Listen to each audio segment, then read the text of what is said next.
Hey, bonjour à tous. Petite vidéo, petit live, une dizaine de minutes. Partagez cette vidéo-là, je l'ai mis public là, pour que ça monte parce que je veux partager une procédure judiciaire qui va être déposée le 15 septembre au Parlement de Québec. Le Parlement de Québec, vous le savez, le 15, c'est l'entrée des parlementaires. Leur magouille, ils se préparent à les faire en rentrant, le 15. Mais j'ai eu l'opportunité de jaser avec une dame que je considère comme une vraie professionnelle des enquêtes. Une dame qui a son permis de bureau de sécurité privée, qui a monté un dossier. Un soir, elle m'a communiqué, puis elle m'a fait lire un article de droit me demandant s'il y avait quelque chose à faire avec ça. Et en le lisant, il existe une procédure que personne n'a pris encore, qui peut mettre fin au confinement, pas au confinement, mais aux mesures sanitaires bidon facilement, très rapidement, qui est une mesure qui s'appelle un désaveu.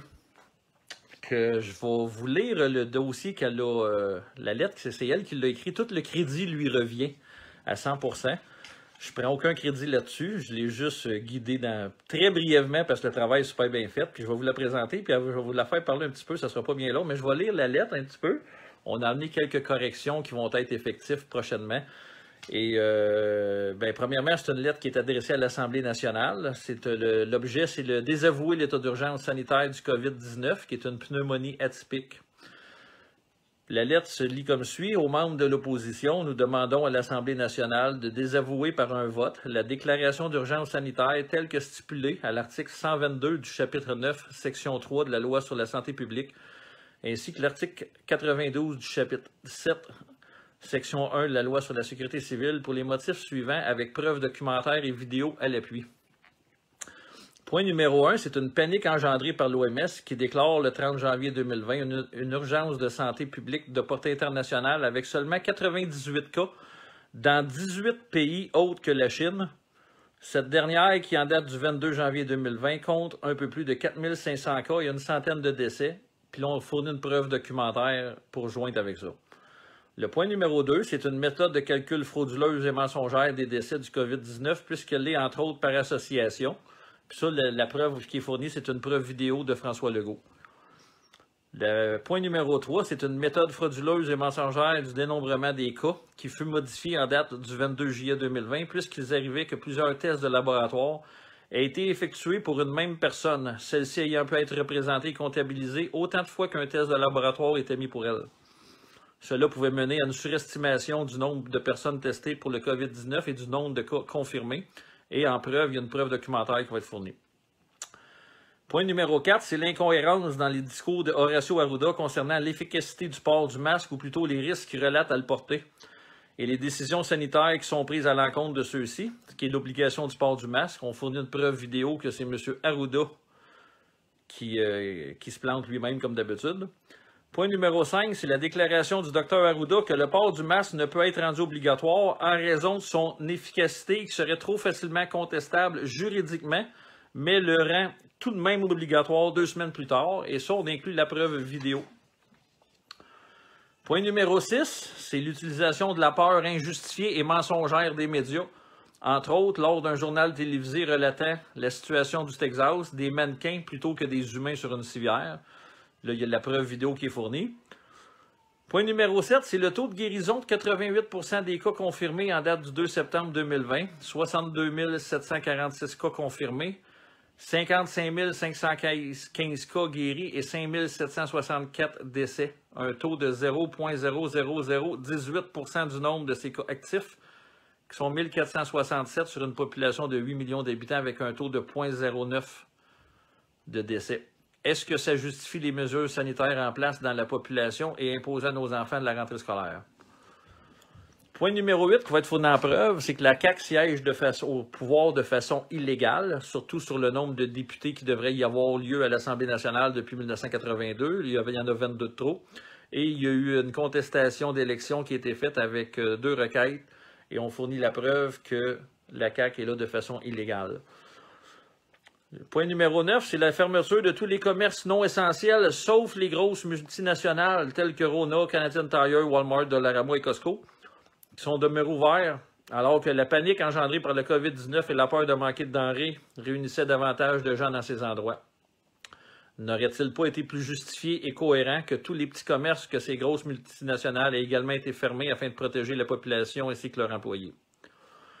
Point numéro 10, la mise en danger de la population par l'impact d'un confinement injustifié par rapport aux chiffres. 24 cas totaux au Québec en date du 13 mars, date à laquelle la CAQ a commencé le confinement progressif, fermer les écoles, les services de garde et les universités, suivi le 23 mars par la fermeture des commerces non essentiels qui a poussé les gens à craindre les hôpitaux au point de ne plus se présenter aux urgences pour des AVC ou des crises cardiaques aiguës.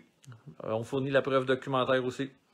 Et le point numéro 11, c'est l'incohérence du discours d'Horacio Arruda et M. Legault sur la transmissibilité du virus par les personnes asymptomatiques qui justifient, selon eux, le port du masque et le discours de l'OMS sur le fait que les données actuelles font penser que la transmission du virus par des sujets asymptomatiques est bien moins fréquente que chez les symptomatiques.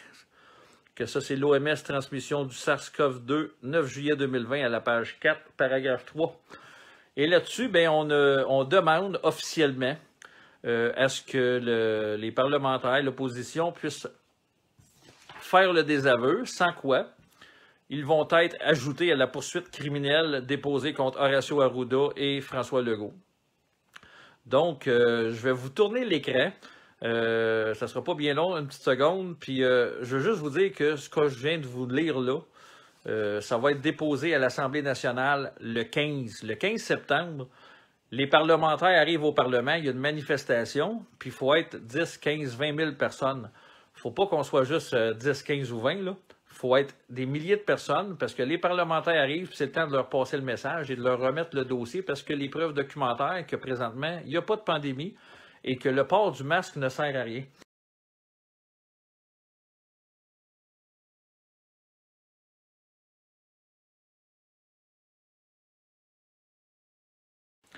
Donc, j'ai assez parlé, je vais vous présenter Annie.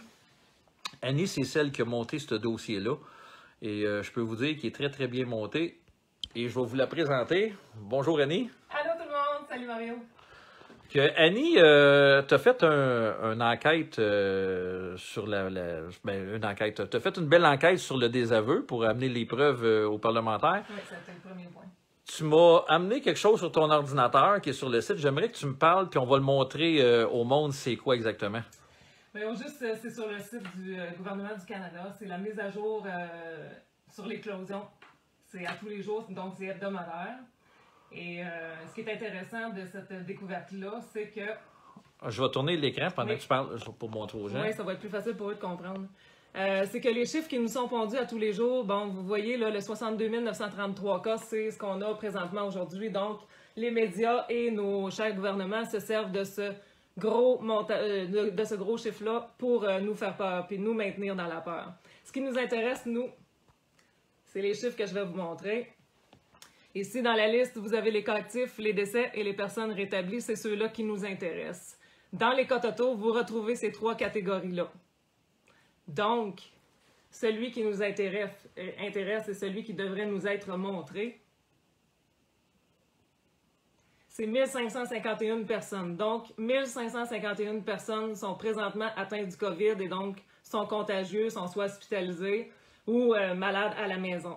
Mais c'est 1500 personnes qui sont malades. Le 62 000, c'est simplement pour vous faire peur. Le 62 000 englobe les décès et englobe aussi les personnes rétablies. Si on va voir les personnes rétablies maintenant, ils sont de l'ordre de 55 615. Donc, si vous faites l'addition de ces trois catégories-là, vous allez arriver au grand total de 62 933 cas. Donc, les chiffres, c'est vraiment de la peur. Ils montrent aux gens le 62 000, mais arrêtez, c'est 1500 personnes au Québec présentement qui sont atteintes de la COVID. C'est en plein ça. Parce qu'on ne peut pas, les cas totaux, on a les personnes rétablies, donc ces gens-là sont plus malades. OK. Parfait. Y a-t-il d'autres choses que tu veux montrer au public pour tout de suite ou bien non, tu veux garder ça pour le grand jour? Je veux garder ça pour le grand jour. Là, ce qui est important, moi, c'est mon but ce soir, en vous présentant ça, c'est que vous partagiez le message que ce chiffre-là, qui est utilisé par les médias, par les journaux pour faire peur, n'existe pas en réalité puisqu'il concerne les personnes rétablies, les décès ainsi que les cas actifs. Ce qui intéresse votre famille, ce qui intéresse vos amis, ce qui intéresse la population en général, les entreprises, c'est le fameux 1551 cas actifs. Et voilà. C'est celui-ci qui nous intéresse. Donc, c'est qu'on comprend bien, si les gens comprennent comme il faut, c'est que les médias mettent un chiffre extrêmement élevé. Oui. Et en réalité, il y en a juste 1500 sur 8 millions au Québec. C'est en plein ça. Donc, on ne parle pas de pandémie, On selon... ne parle pas de pandémie, on ne parle pas de catastrophe, on ne parle pas de mesures sanitaires, on ne parle pas de confinement. Il n'y a aucune donnée ici qui justifie ce qu'on vit présentement. Ce chiffre-là, c'est celui qui devrait être vu. S'ils veulent nous montrer 62 000, pas de problème. Mais décortiquez-le comme je viens de le décortiquer, puis comme vous le décortiquez vous autres même sur votre site. Ouais, je prends pas les données chez Chijo Patato. Ça vient de leur propre site. C'est toutes les données, c'est tous les chiffres. Lorsqu'on les additionne, on arrive au grand total. Ils nous font le grand total tout simplement pour nous faire peur. Ben, je te remercie beaucoup, Annie. Ben, ça me fait plaisir, Marie. Tu as fait un super travail. Excusez-moi, c'est la première fois que je fais un live. Elle a fait bien ça. Donc, je vais tourner l'écran. Ça fait que, voyez-vous, il y a des gens qui travaillent, qui savent travailler des dossiers. Et c'est un bel exemple qui va être déposé le 15. Donc, les personnes qui travaillent le 15 septembre, prenez-vous d'avance, demandez congé.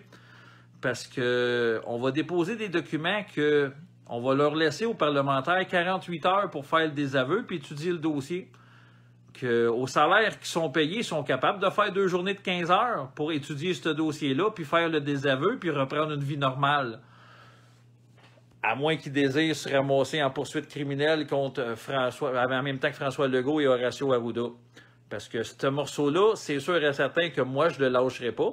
Et Annie a travaillé un beau dossier pour que tout cesse très rapidement. Donc, on peut présumer que les parlementaires, ça leur tentera pas de se ramasser aux criminels, qui vont étudier le dossier comme il faut. Puis c'est un dossier qui va être transféré à la Sûreté du Québec très rapidement, dans les prochains jours. Il y a quelques petites modifications à apporter, puis je vais envoyer une copie à la Sûreté du Québec dans ce dossier-là. Mais on peut oser espérer que les gens qui sont au Parlement présentement, qui sont à l'opposition, ben, ils vont saisir l'occasion de faire le désaveu avec les preuves réelles de ce qui se passe. Puis la game est finie. Arruda, Legault. That's it, that's all. Que merci pour votre écoute. Puis j'espère vous voir bien nombreux le 15 septembre au Parlement. Et Steve, l'artiste présent sacrément, c'est certain. On monte aux barricades cette journée-là. Et la Sûreté du Québec sont déjà au courant que ce document-là va être déposé. Ils n'en savent juste pas la contenance encore. Mais ils vont l'avoir entre les mains assez rapidement. Que la pandémie, en principe, est supposée être désavouée le 17 au plus tard, sans quoi tous les parlementaires qui vont adhérer encore aux mensonges d'Arruda et Legault vont être traduits en poursuite privée aux criminels, parce que je m'attends réellement à ce que ça devienne en poursuite privée. À moins qu'un DPCP honnête prenne le dossier. Que je vous souhaite une bonne soirée à tous.